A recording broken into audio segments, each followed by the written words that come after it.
Shalom, selamat malam bagi kita semua. Salam sehat bagi kakak-kakak pembina semuanya. Pada saat ini saya akan membawakan satu materi dengan judul Teaching the Adventurer Curriculum Through Active Learning. Sebelumnya saya akan memperkenalkan nama saya, Master Guide Cecilia Ander. Saya dari Jemaat Cirebon dan saya berada di Kota Cirebon saat ini. Baik, pada malam hari ini kembali lagi saya akan eh, menyampaikan materi yang akan saya sampaikan, yaitu mengajar kurikulum petualang dengan pembelajaran aktif.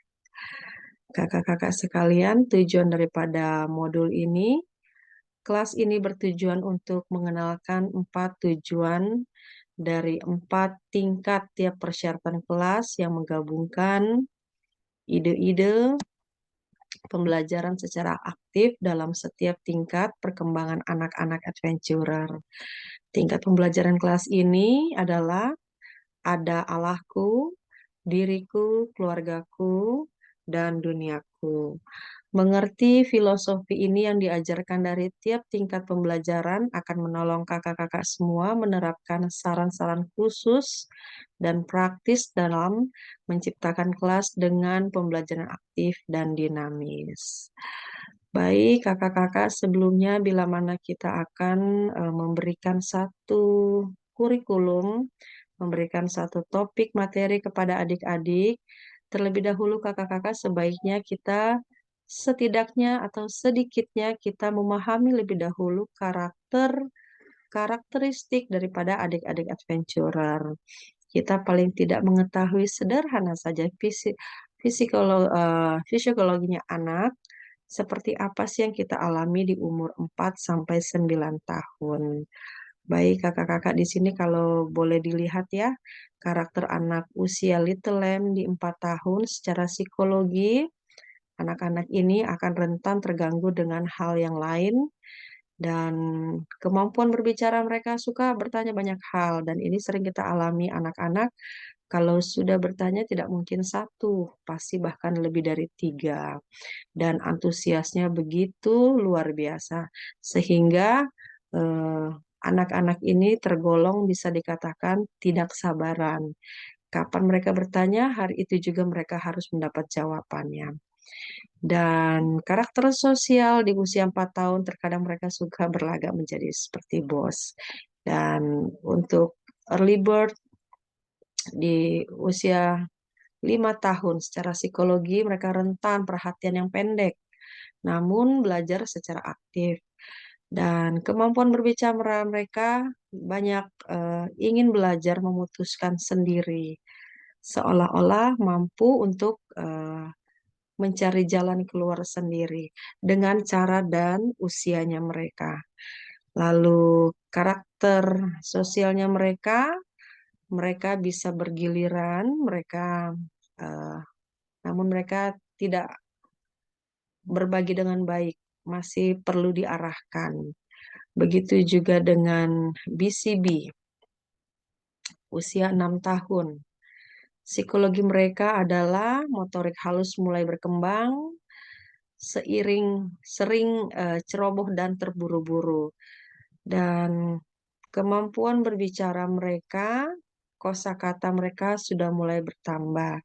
Memang di usia 6 tahun ini usia yang sedang banyak-banyaknya mereka menambah kata, mencontoh kata, mengambil kata, mengkopi kata dari kakak pembina, dari orang tua, dari teman di sekitarnya.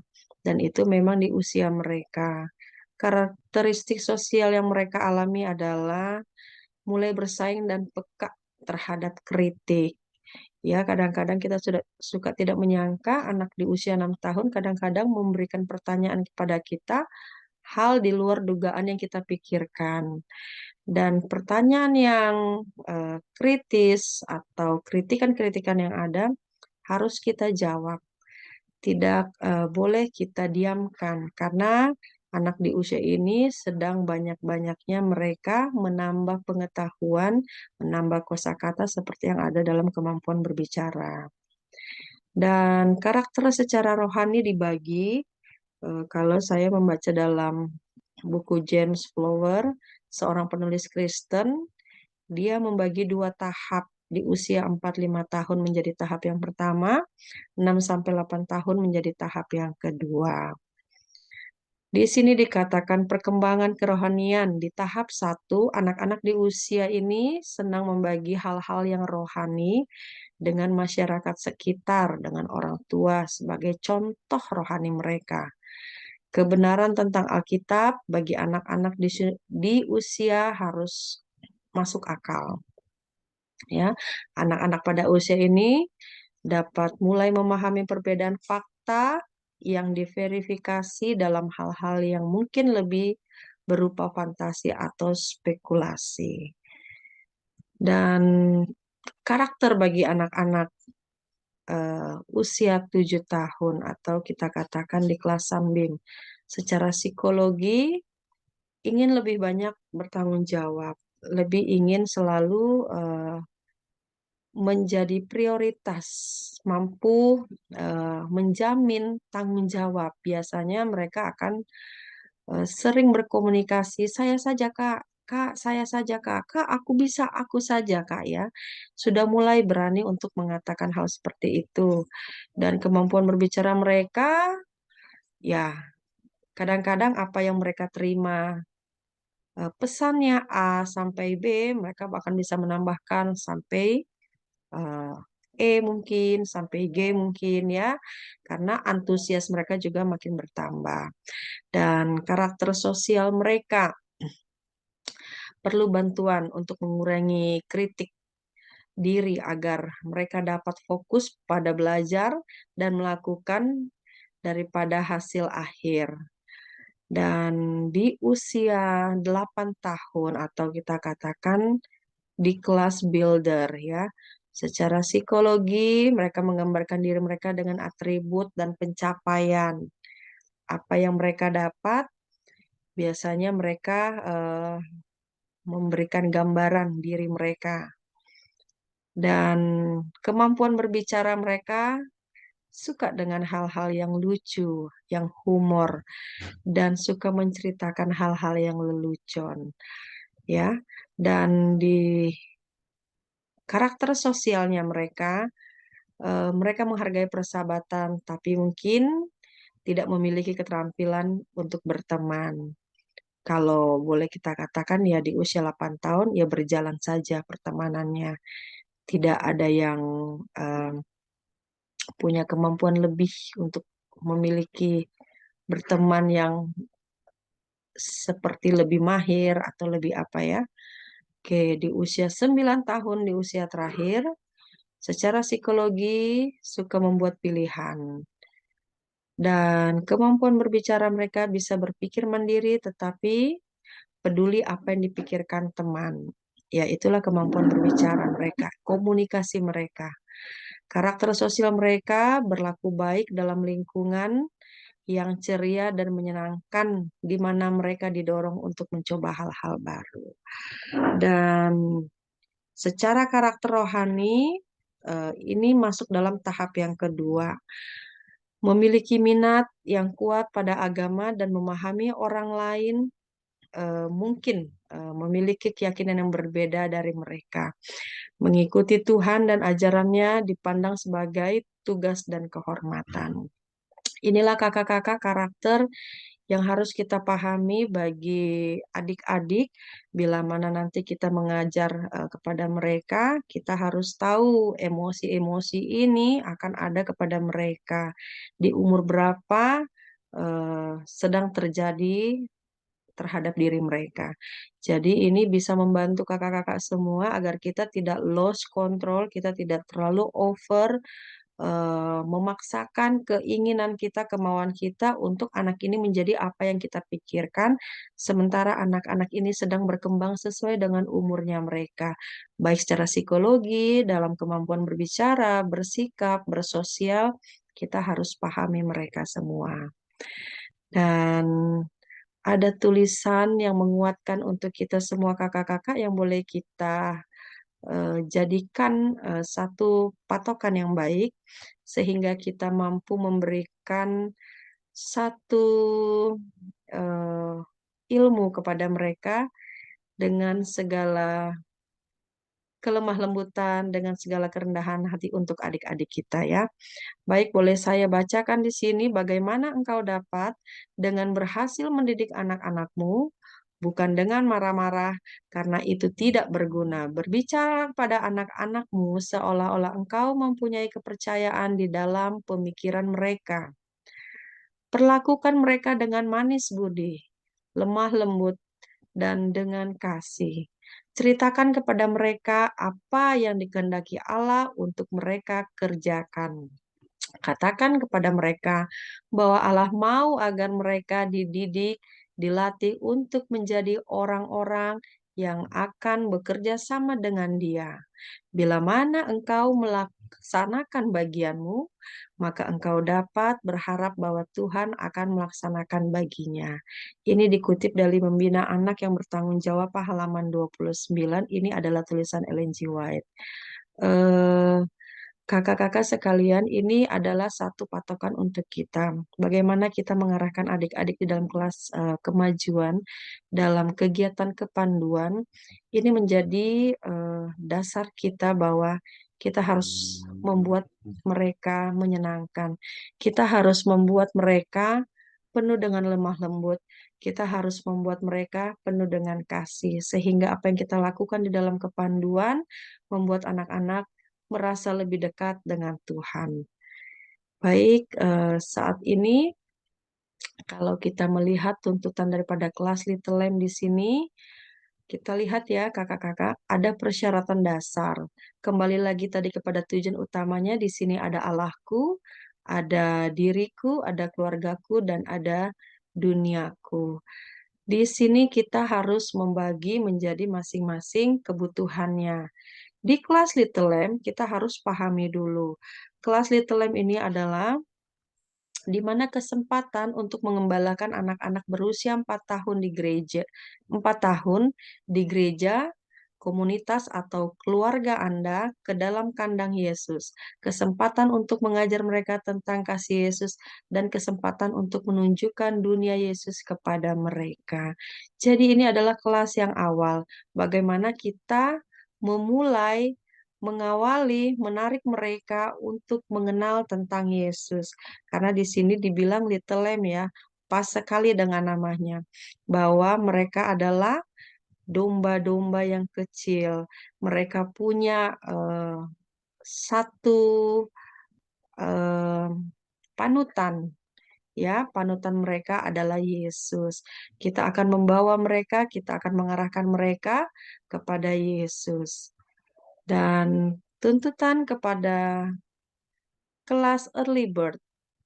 Early bird sangat penting bagi para pemimpin untuk memahami bahwa tidak semua early bird berada pada tingkat perkembangan yang sama atau memiliki kemampuan fisik yang sama. Jadi, kita harus fleksibel dalam cara anak-anak menyelesaikan persyaratan ini. Memang sebenarnya di dalam kelas kemajuan, dalam kepanduan adventurer, kakak-kakak kita banyak dituntut untuk lebih kreatif. Kita tidak terlalu terpaku kepada apa yang ada di buku, tapi marilah kita menggali satu kreasi-kreasi yang ada, yang masih dapat kita ambil menjadi yang positif bagi anak-anak ya. Baik dalam bermain, baik dalam bernyanyi, baik dalam berkarya, kita harus banyak kreatif ya. Dan setiap pembelajaran yang ada, khususnya dalam early bird ini, kita harus fleksibel, bervariasi, supaya anak-anak ini tidak bosan. Fleksibilitas dan kreativitas adalah kunci untuk memastikan kesuksesan setiap early bird, di mana kegiatan ini harus menyenangkan. Kata-kata menyenangkan ini adalah kunci yang nanti akan saya bawakan sepanjang mempelajari pembelajaran yang aktif ini. Dan tuntutan kelas BCB. Aktivitas BCB harus menyenangkan. Lagi-lagi kata menyenangkan ini selalu tercantum di dalam kelas-kelas ini dan berpusat pada anak. Ingat bahwa anak-anak pada usia ini berharap orang dewasa untuk mengatur kecepatan pertemuan dan meneladankan bagaimana mereka harus menghadapi situasi. BCB lagi ya, tadi kalau kita lihat secara psikologisnya itu mulai-mulai mereka menantang keadaan. Mereka mulai bertanya-tanya dengan keadaan, mau mengalami keadaan yang baru untuk usia mereka. Berikut adalah kelas Sunbeam. Panduan dikembangkan untuk membantu orang tua pembina Sunbeam yang ingin bekerja dengan anak-anak saat mereka berkembang secara fisik dan spiritual. Kelas Sunbeam ini digunakan sebagai bagian dari klub adventurer di gereja kita atau oleh sekelompok orang tua jika ingin menggunakan kurikulum ini membantu mereka dalam mengajarkan keterampilan dan nilai kepada anak-anak mereka. Ya, inilah Sunbeam tuntutan kelas mereka ini memang sudah mulai sulit ya, sudah mulai berkembang lebih lebih sulit lagi ya, sehingga mereka ini harus kita harus banyak eh, bergerak aktif terhadap mereka karena mereka dalam perkembangan secara fisik dan spiritual. Baik, selanjutnya adalah kelas builder, pembangun. Tuntutan kelas ini penting bagi para pembina untuk memahami bahwa tidak semua builder akan berada pada tingkat perkembangan yang sama. Artinya akan berbeda-beda yang terjadi terhadap anak. Kemampuan fisik mereka pun tidak sama. Jadi harus lagi-lagi fleksibel dalam cara menyelesaikan persyaratan ini.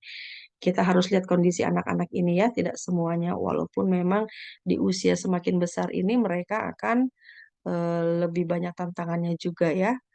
Oke, baik. Selanjutnya kelas tangan penolong ya, helping hands.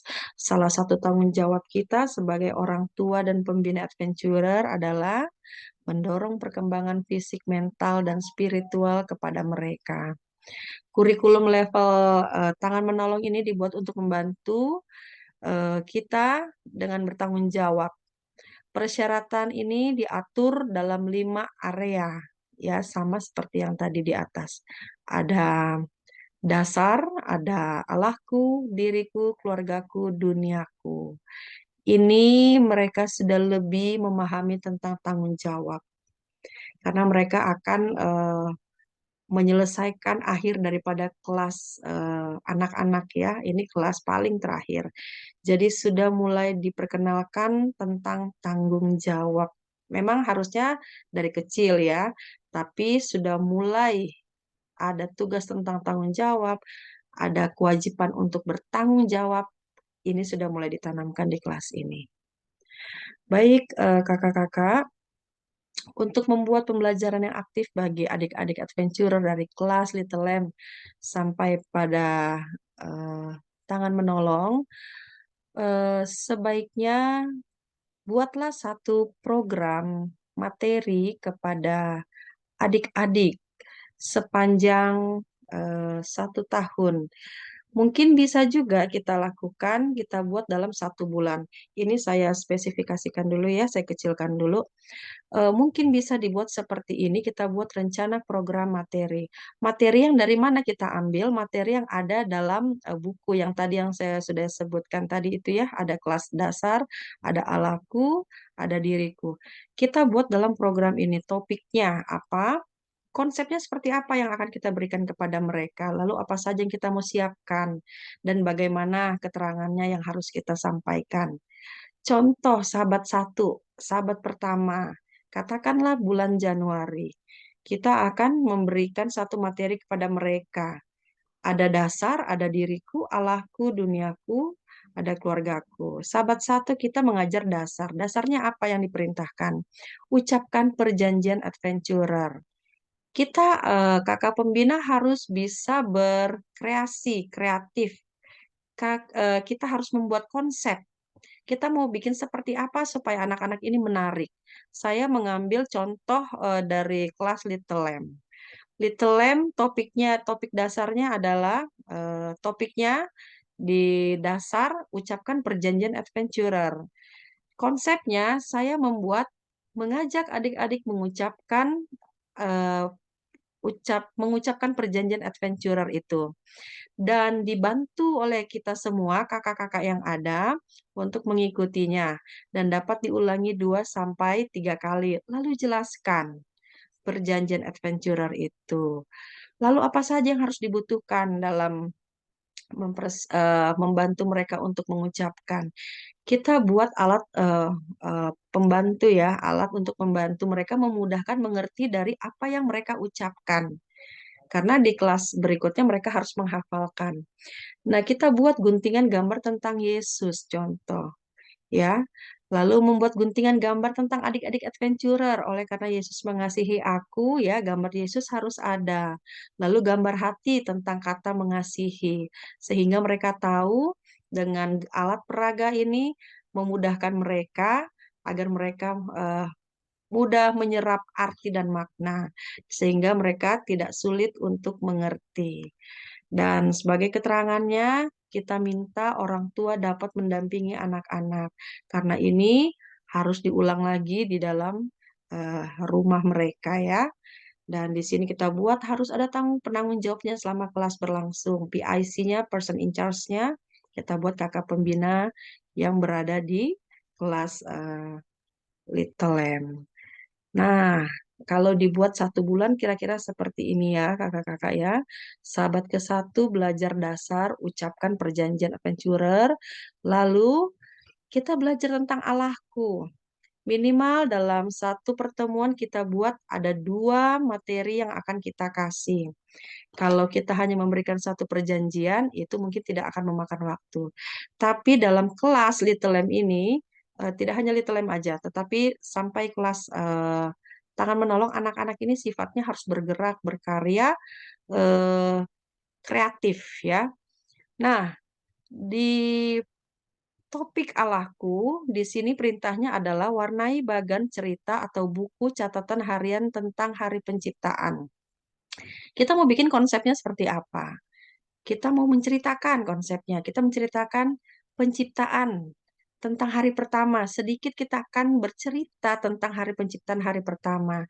Tapi anak-anak seusia ini mereka akan bosan dengan kita hanya bercerita. Itu sebabnya gunakan tangan mereka juga bergerak. Dengan cara apa?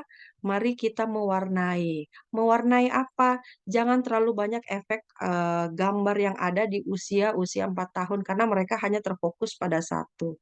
Kalau gitu seperti apa kakak-kakak? Kita berikan gambar angka 1 yang menggambarkan tentang lambang hari penciptaan hari pertama. Yang besar dibuatnya lalu diwarnai. Mungkin di angka 1 itu eh, dengan warna masih kosong contoh ya, masih polos. Terserah digambarkan diwarnai seperti apa aja. Kita siapkan peralatannya, menyiapkan gambarnya, menyiapkan alat pewarna pensil warnanya dan mengarahkan warna ini pada gambar yang sesuai dengan cerita.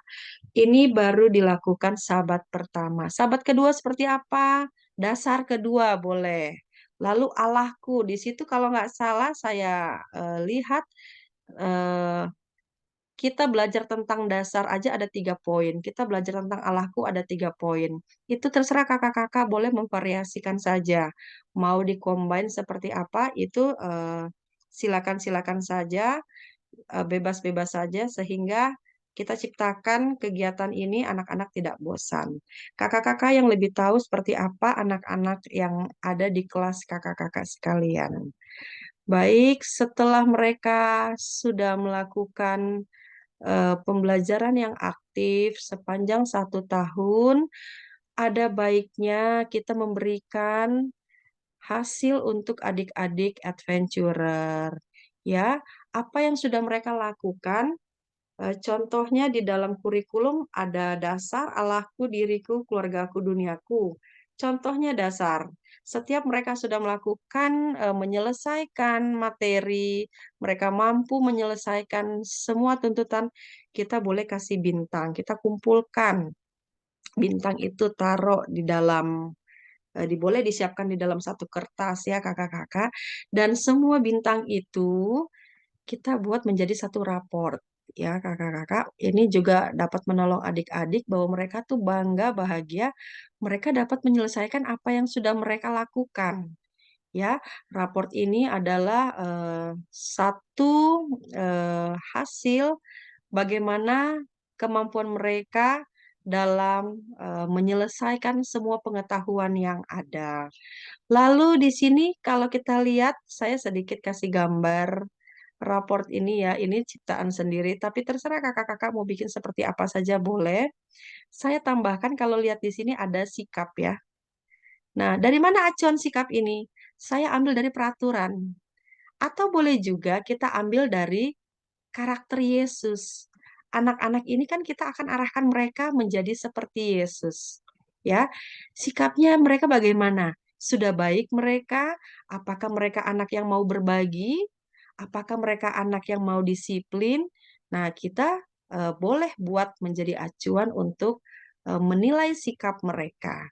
Dan di sini kalau kita lihat raportnya saya bikin ada naik kelas.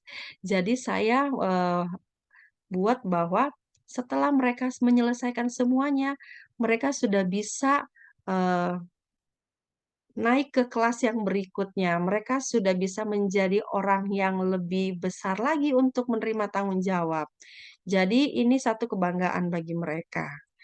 Terserah saja bagi kakak-kakak jika ingin membuat seperti ini ya. Ini satu kreativitas kita mau memberikan anak-anak sesuatu yang wah kepada mereka ya, bahwa tuntutan apa yang sudah mereka lakukan, mereka akan melihat hasilnya melalui rapor. Dan sesudah kita tahu anak-anak itu sudah menyelesaikan semuanya, kalau rapor itu memang lebih kepada pengetahuan yang ada, jangan lupa berikan mereka penghargaan. Di luar dari pengetahuan yang mereka sudah dapat melalui rapor, kita kasih sedikit bagi mereka penghargaan sedikit saja. Karena apa? Mewujudkan bentuk apresiasi, kakak pembina perlu memikirkan hal yang berdampak positif kepada adik-adik. Terlebih bagi mereka yang sudah menyelesaikan tuntutan baik dalam pengetahuan, skill, ataupun sikap.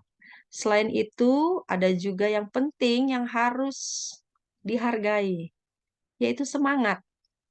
Ya, jika itu ada pada adik-adik adventurer, kita harus berusaha untuk menghargai karena semangat mahal nilainya dan besar pengaruhnya. Terlihat sederhana, namun sulit membangun dan mempertahankannya. Bentuk semangat apa yang dapat kita berikan kepada mereka? Kakak-kakak sepanjang tahun untuk mereka sabar melakukan kegiatan kelas ini adalah perjuangan yang besar. Kalau tidak ada semangat, mereka tidak akan dapat melakukan ini dengan menyenangkan. Karena dasar awalnya mereka sudah punya niat dan mereka semangat sehingga mereka dapat menyelesaikan kelas ini.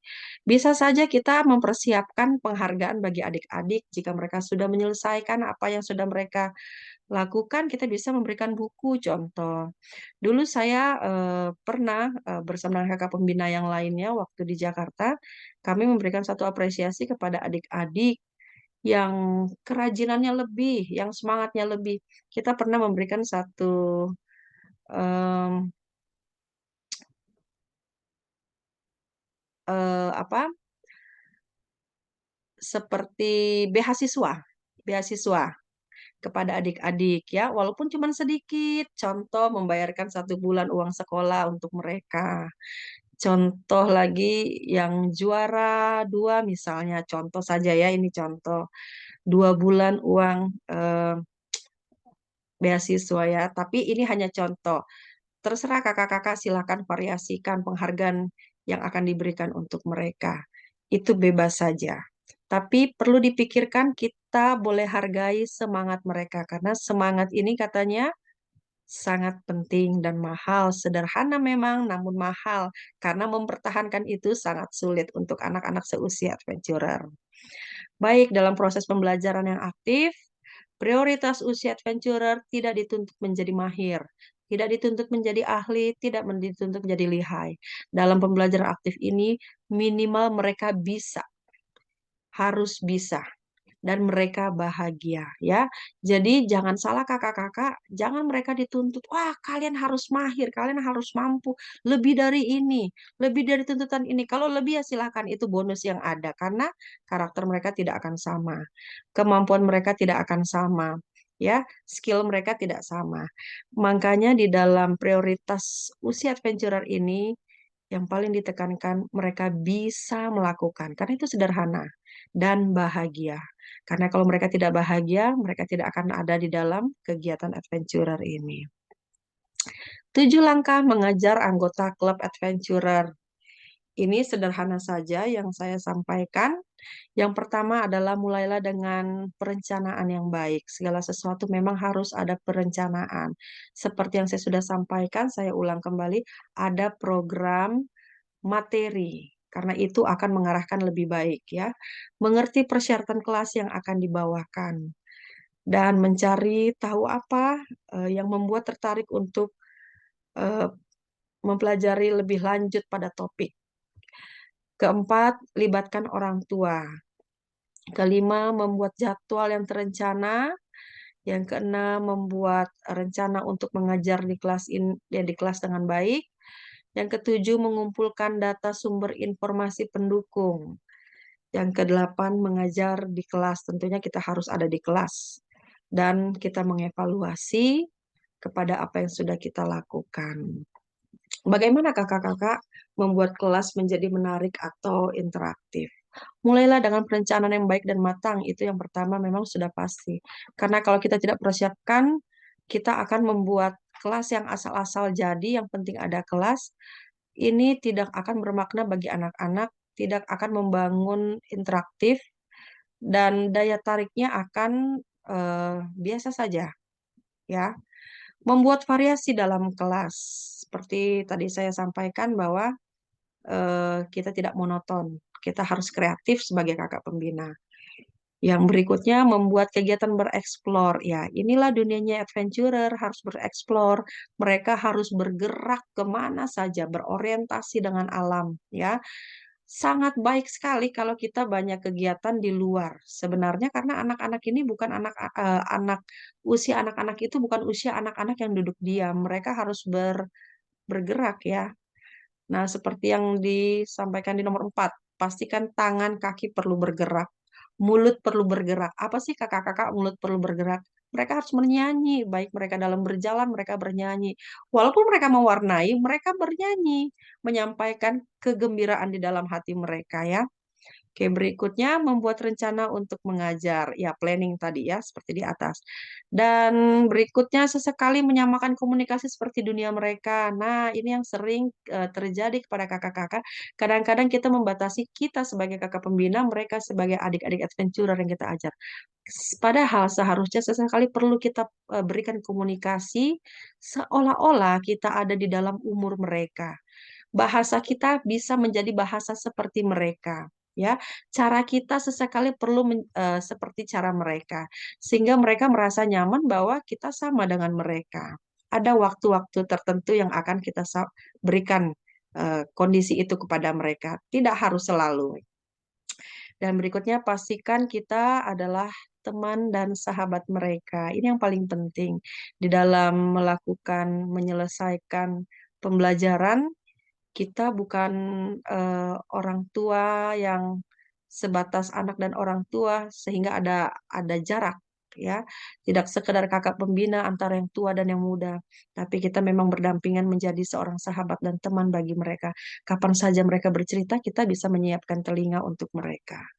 Lalu kita evaluasi apa yang sudah kita lakukan di dalam kelas kepada mereka. Baik kakak-kakak, di sini ada studi kasus yang harus kita diskusikan. Saya akan bacakan. Mungkin ini bisa saja terjadi kepada kita dalam klub. Bisa saja mungkin saya alami atau kakak-kakak yang lain sedang hadapi. Studi kasus yang pertama adalah di beberapa klub, seorang calon master guide yang masih berusia belia diminta untuk memimpin kelas early bird atau BCB, di mana instruktur muda ini kurang bisa memahami psikologi dari anak-anak ini, sehingga kelas tidak berjalan sesuai harapan. Akibat yang ditimbulkan, anggota kelas berlarian dan instruktur calon master guide tidak bisa menghandle kelas dengan baik sehingga berakhir begitu saja. CMG ini dapat saja merasa hilang semangatnya karena kelasnya tidak berlangsung sukses seperti yang diharapkan. Baik, mitigasi permasalahan dan solusi mitigasi permasalahan yang terjadi. Memang salah satu pelatihan calon master guide adalah meminta mereka untuk mengajar di kelas-kelas adventurer. Mengetahui bahwa anak-anak muda yang akan mengajar di kelas adventurer juga memahami kondisi psikologis anak-anak usia 4 sampai 9 tahun. Potensi solusinya seperti apa? Perlunya bimbingan sebelum kelas dilaksanakan di mana instruktur belia ini perlu untuk bersiap dan berlatih. Buat jadwal pendampingan dari pembina kelas adventurer yang lebih senior. Jelaskan kepada orang tua bahwa calon master guide yang muda ini sedang menyelesaikan persyaratan mengajar sehingga perlu didukung agar dapat menjalankan tugas dengan baik. Ya, potensi solusinya seperti ini ya. Memang sebenarnya calon master guide waktu kita mengambil master guide, para calon master guide perlu memang kita berikan bimbingan bagaimana memahami anak, bukan hanya di adventurer saja, mungkin di kelas-kelas Pathfinder juga seperti itu ya. Pembekalan bagi calon master guide bahwa mengasuh anak adventurer, mendidik anak adventurer menjadi pembina itu tidak asal seorang pembina saja. Bila mana kita sudah berkomitmen, mari kita mencari hal-hal yang perlu kita dapati. Mungkin kita belum memahami psikologi, belajarlah psikologi. Jika kita mau komitmen dalam pelayanan ini, mari kita cari. Ya, dan hal yang lain juga tidak hanya ini karena memang kasusnya adalah tentang seorang master guide yang tidak bisa mengatur anak-anaknya ya. Oke, berikutnya, studi kasus berikutnya, salah satu klub yang minim pembina namun banyak adik-adik adventurer. Sering terjadi kegiatan kelas yang ditiadakan oleh karena kegiatan gereja atau departemen lainnya mengadakan kegiatan yang sama dan sering melibatkan kakak pembina adventurer. Akibat yang ditimbulkan, eh, maaf sebentar. Akibat yang ditimbulkan adalah kelas kemajuan yang kurang efektif, pembelajaran yang aktif terhambat, semangat adik-adik yang menurun, dan juga dukungan dan kepercayaan dari orang tua sehingga menarik anak-anak mereka mencari kegiatan di luar. Ya, jadi kalau dilihat kasusnya ini adalah dengan minimnya seorang pembina sehingga kegiatan kelas menjadi terhambat dengan kegiatan yang lain. Ya, pembina adventurer ini digunakan oleh kegiatan lain di departemen atau di gereja ya dalam kegiatan gereja. Jadi kelas adventurer ini mungkin di mungkin diabaikan ya, di dibelakangin ya kalau kita bilang ya. Oke, bagaimana kita menyelesaikan kasus ini? Duduk bersama, koordinasi dengan majelis untuk terbuka akan program yang akan dijalani. Mengatur waktu kegiatannya, membuat jadwal. Ya, ini harus karena kegiatan ini di bawah majelis, semua di bawah majelis ya. Harus kita sampaikan di dalam majelis karena dalam menyusun program atau raker ya biasanya kita kan sudah tahu kegiatan apa yang kita mau buat, apa yang akan kita lakukan, konsepnya apa aja. Ini harus disampaikan. Kalau memang sedikit kakak pembinanya, ya silakan dibuat jadwalnya. Ya, mungkin bisa seperti itu. Dan boleh juga melibatkan menambah orang tua sebagai pembina, ya, supaya orang tua bisa melihat seperti apa sih yang harus dibutuhkan di dalam kelas adventurer. Karena kakak-kakak pembina ini eh, kita semua melayani, bukan kita semua yang memiliki seolah-olah kita yang mengatur dengan suka-suka keadaan dan waktunya dalam kegiatan kelas, ya. Dan bekerja sama dengan pembina staf, boleh juga meminta bantuan tenaga pengajar. pembina staff conference yang dimaksud ya.